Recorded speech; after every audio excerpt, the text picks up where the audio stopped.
tady uvítáme závodnice, které vážily zdaleka nejdelší cestu zdaleka.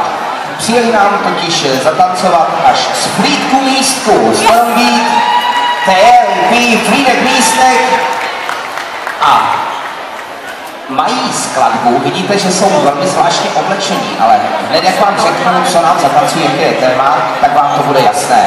Prostě děvčata z aerobiku skupiny Stormbeat si vám předvedou skladbu Člověče, nezlob se a trenérkou, choreografkou je Eva Kubalová. Přejeme vám příjemnou podívanou.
Člověče, nezlob se ve Frýdku místku a už se nám zadní figurky, kterou vy si poslechli porotu.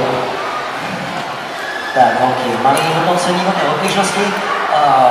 Dejchejte, přesně, dejchejte. Je vidět, že to bylo rychlý, že to bylo těžký, umíte, takže to vám určitě všichni rozhodčí započítají, že intenzita byla dobrá, v pořádku. Měli jsme na začátku, každopádně hned skoro po začátku jste měli pěkný a pestrý prolínáčky, že se to hýbalo, což vypadá hrozně hezky a udělá to hrozně pěkný první dojem a vy jste to prolínání měli potom v průběhu celé sestavy, takže i tady máte docela vysoký body, si myslím. Pěkný sporové věci, i klikový, pěkný provazy a to je v podstatě všechno. Asi nic horšího, nic dalšího bych tam nehledal. Za mě víceméně bylo tam všechno, co jsem chtěl vidět, takže pěkný. A já bych teď chtěla poprosit holky, jestli by si na chvilku nesundali hořejší část oděvu. Oni jsou krásní. Já jediný, mně se to líbilo. Vybojovali jste v 6, co šlo. Mě jenom hrozně mrzelo, že jsem se vás neužila jako ženský, jako ty obličeje. Takže za mě, kdybych mohla, tak bych vás nenamalovala červenou a modrou. Samozřejmě chápu charakter a záměr, proč se to tak udělali, ale takhle se mi líbíte víc. Takže mějte se hezky a v šatně se potom potkáme a řekněte mi, že se to byli vy, jak bych vás takhle nepoznala. Ano, kostýmy ukryly tvář.